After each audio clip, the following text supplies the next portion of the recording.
Coffee Break English Season 2, Episode 7. Welcome back to Coffee Break English. My name's Mark. Hi everyone, my name's Josie. How are you today, Josie? I'm fine, thanks, Mark. How are you? Yeah, very well and excited about today's episode. Yes, me too, because today we're off to an interesting island. Sounds good. What about our language topic for today? Is there a particular point that we're going to be looking at? There is, Mark. Today we are going to be focusing on articles. So these are these little words, a and the. We're going to look at when to use them correctly. Perfect. Let's get on with the lesson then. Hi everyone, this is Matthew, and I'm back with another text. Today, we're venturing far out into the South Pacific Ocean.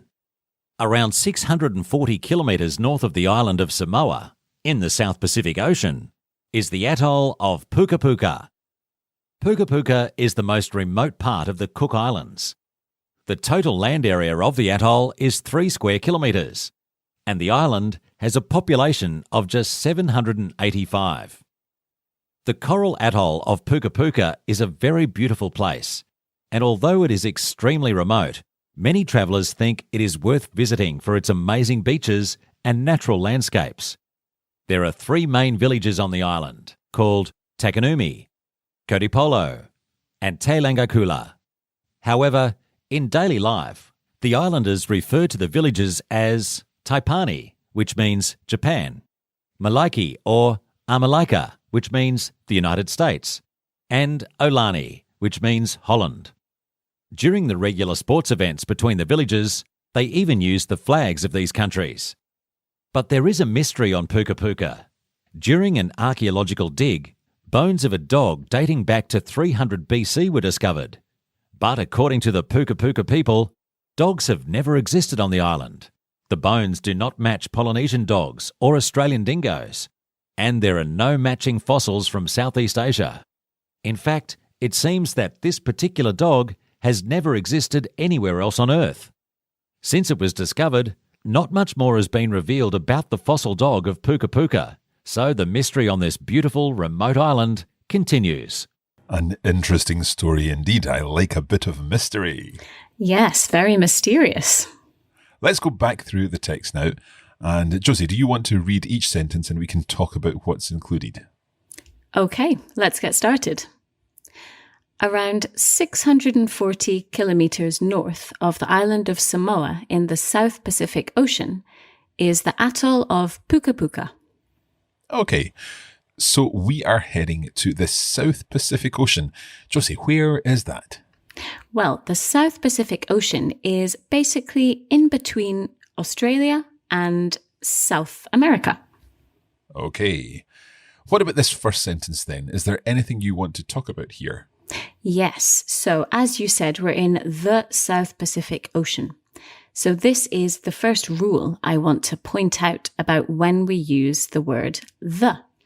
So when we talk about oceans or seas, and we mention their name, we use the article the. So we have the South Pacific Ocean, the Atlantic Ocean, and the Mediterranean Sea. Okay. And as this text continues, we'll be seeing some other examples of this and also some exceptions. That's right. This topic of articles can be a little bit difficult and there are many rules, but today we will point out a few of them. Sounds good. Now, the place that we're talking about, Puka Puka, is described as an atoll. Can you explain what an atoll is? Yes, so an atoll is actually not a very common word in English, but it is basically a circular coral reef, which might include some coral islands. Okay, and coral? Yes, so coral is a living thing which we find underwater. It looks a little bit like rocks. It's found in tropical waters. And a coral reef is basically a wall or a structure made out of this coral. Okay, let's continue on with the text. Okay. Puka Puka is the most remote part of the Cook Islands. Okay, so it's the most remote part. Remote would mean isolated or distant. That's right. Absolutely. And here we have the superlative form of this adjective, remote, the most remote. So this is another rule about articles. When we use the superlative form of the adjective, we always use the most remote. Could we say, for example, the most delicious cake in the world? Absolutely, yes. Or we could say English is the easiest language to learn. We hope it is with Coffee Break English. Absolutely, I hope so. Now, we've also seen here puka puka, but there's no word for the there. There's no article with puka puka.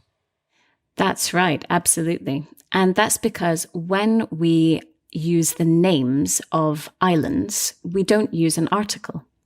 So we're saying the island of Puka Puka, but when we just mention the name, we don't need to say the. And can you think of any other examples of islands like this, Mark? Yes, many. Sicily or Aruba, Mallorca, one of my favorite places. Absolutely. So we would say the island of Mallorca, the island of Samoa, the island of Puka Puka. But if we're just talking about the island itself, we just call it by its name. That's right. But in this sentence, Josie, we can hear also the Cook Islands. That's right. So when we are talking about groups of islands, so more than one island, we have to use the. So, for example, the Cook Islands, the Galapagos Islands, the Seychelles. The Hebrides here in Scotland? That's right. These are our local islands. Okay. So let's find out more about Puka Puka then.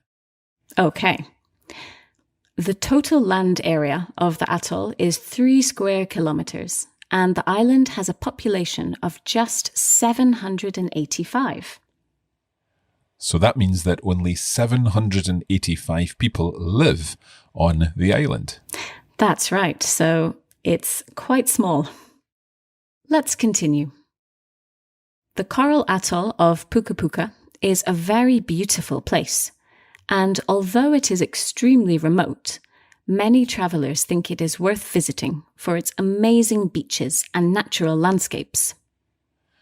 Okay, so Puka Puka is very beautiful, and it's also described as extremely remote. What does extremely mean, Josie? Yes, so extremely means very, very. So it's very, very remote. Okay, very, very remote. And many travellers think it's worth visiting. That's an interesting expression. Yes, we have seen this expression before, a few episodes ago. So what does worth mean, Mark? It means something has value. So it's worth learning English because it's very useful. Absolutely. So to be worth, to have value. So it's worth visiting. There is value in visiting Puka Puka, even though it's very remote. And why is it worth visiting? For its amazing beaches and natural landscapes. Good. And there are other reasons too. Let's continue. Okay.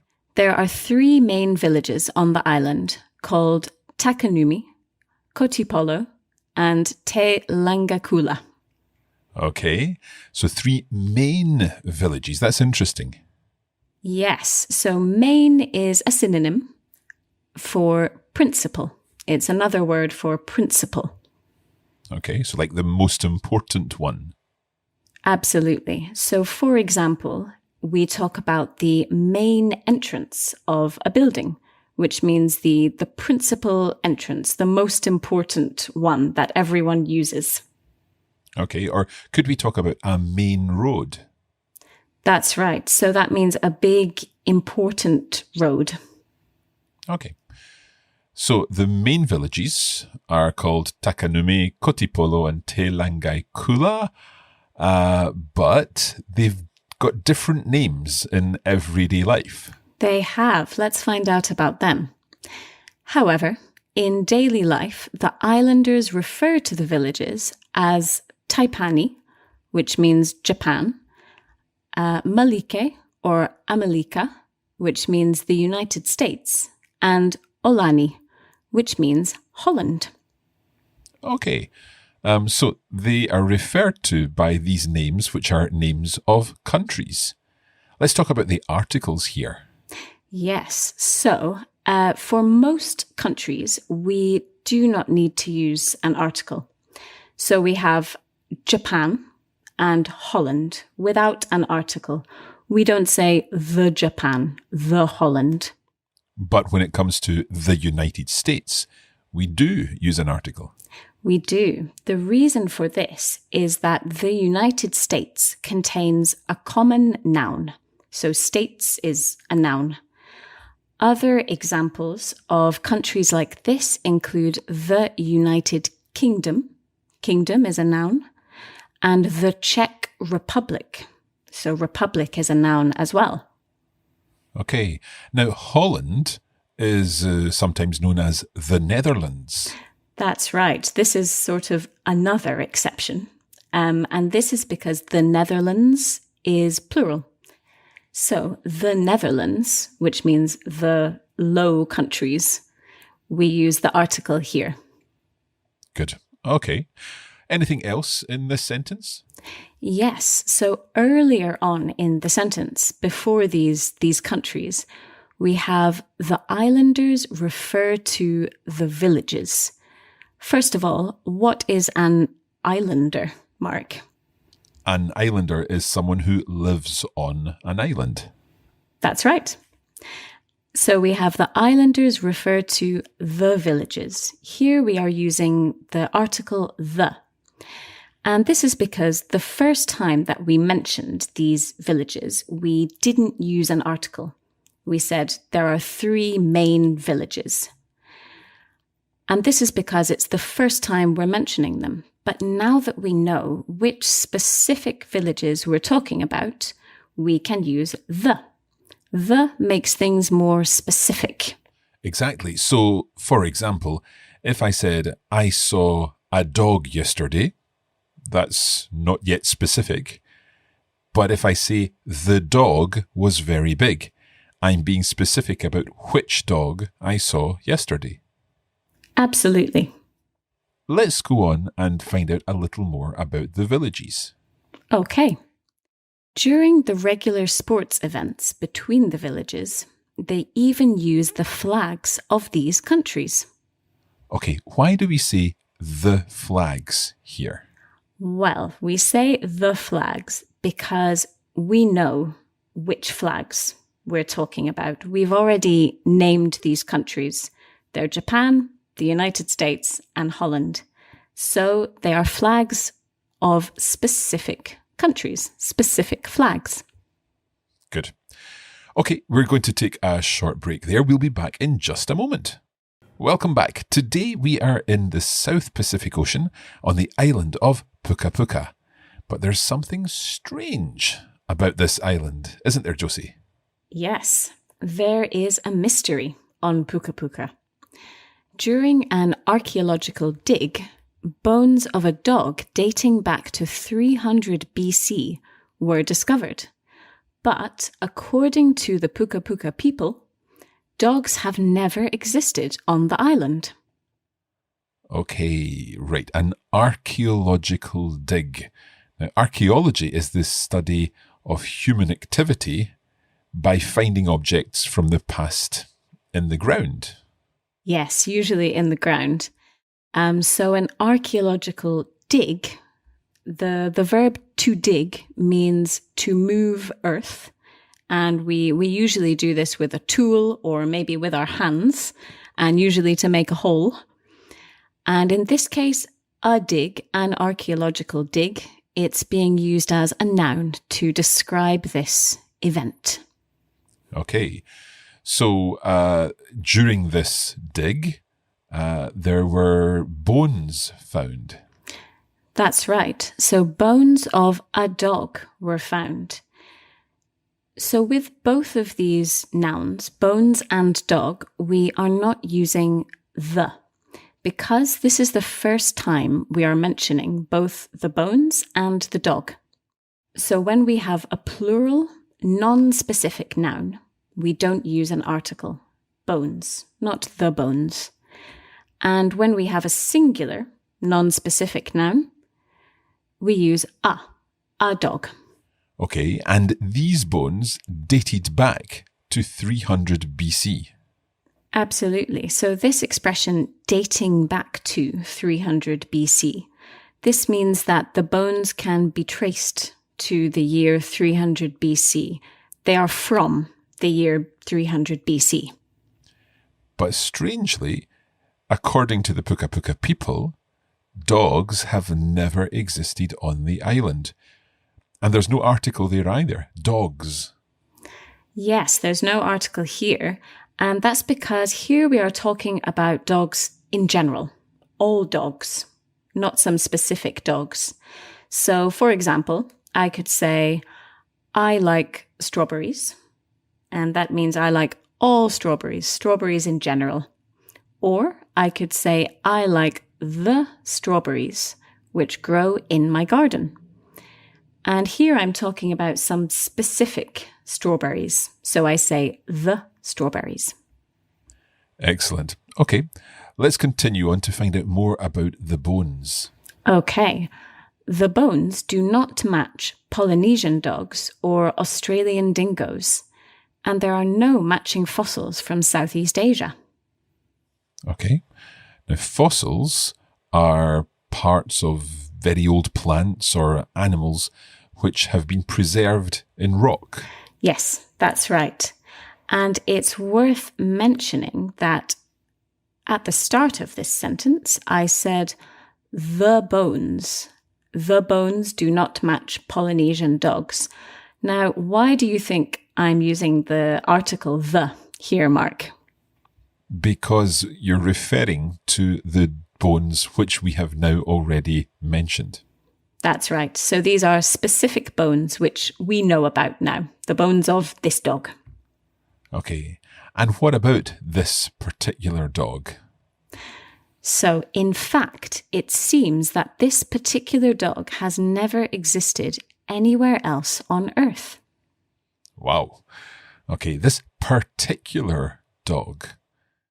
Yes. Particular, I think it could be a kind of false friend in some other languages. So maybe other languages have a similar word which doesn't quite mean the same thing as it does in English. What does particular mean in English, Mark? In this case, it's like this specific dog, this particular dog. That's right. It just means specific. Yes. Okay. So let's finish off the text. Since it was discovered, not much more has been revealed about the fossil dog of Puka Puka. So the mystery on this beautiful remote island continues. Now here we're seeing the fossil dog. Why is the article used here? So here we're using the fossil dog because we've been talking about this dog for a while now, and we know exactly which one it is. It's this specific, well-known, famous dog of Puka Puka. The fossil dog of Puka Puka. Okay, let's hear the text one more time, and hopefully now everything will make sense. Around 640 kilometres north of the island of Samoa, in the South Pacific Ocean, is the atoll of Puka Puka. Puka Puka is the most remote part of the Cook Islands. The total land area of the atoll is 3 square kilometres, and the island has a population of just 785. The coral atoll of Puka Puka is a very beautiful place, and although it is extremely remote, many travellers think it is worth visiting for its amazing beaches and natural landscapes. There are 3 main villages on the island, called Takanumi, Kodipolo, and Te Langakula. However, in daily life, the islanders refer to the villages as Taipani, which means Japan, Malaiki or Amalika, which means the United States, and Olani, which means Holland. During the regular sports events between the villages, they even use the flags of these countries. But there is a mystery on Puka Puka. During an archaeological dig, bones of a dog dating back to 300 BC were discovered. But according to the Puka Puka people, dogs have never existed on the island. The bones do not match Polynesian dogs or Australian dingoes, and there are no matching fossils from Southeast Asia. In fact, it seems that this particular dog has never existed anywhere else on Earth. Since it was discovered, not much more has been revealed about the fossil dog of Puka Puka, so the mystery on this beautiful remote island continues. Very interesting today. I enjoyed learning about the fossil dog of Puka Puka. Now, if you'd like to find out more about this text and get more practice, then head over to coffeebreakacademy.com, where you'll find more information about this text and indeed about all the texts covered in our series. That's right, Mark. And if you'd like to practice your English, you can also do so on social media. Just search for Coffee Break English on Facebook and on Instagram, where we post regular language challenges and cultural information. Next time, we are back in the UK, so I'm looking forward to that episode too. Me too. See you next time. Bye-bye.